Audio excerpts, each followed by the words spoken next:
Doctor BR Ambedkar Konaseema జిల్లా P Gannavaram మండలం పరిధిలో పలువురు జనసేనలో చేరారు. ఆ పార్టీ జిల్లా సంయుక్త కార్యదర్శి వాసంశెట్టి సుభాష్ కుమార్ ఆధ్వర్యంలో వైసీపీ నుంచి జనసేనలో చేరారు.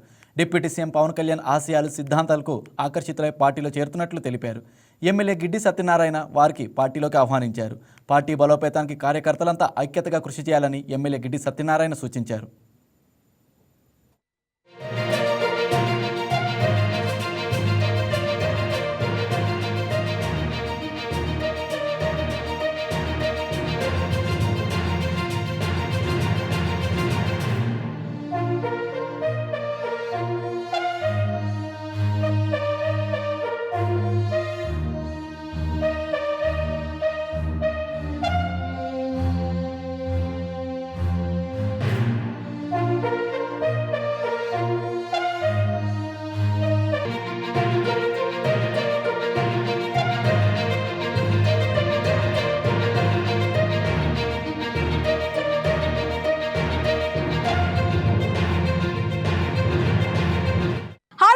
ఈ వీడియో మీకు నచ్చినట్లయితే లైక్ కొట్టి షేర్ చేసి వైకే టీవీని సబ్స్క్రైబ్ చేసుకోండి.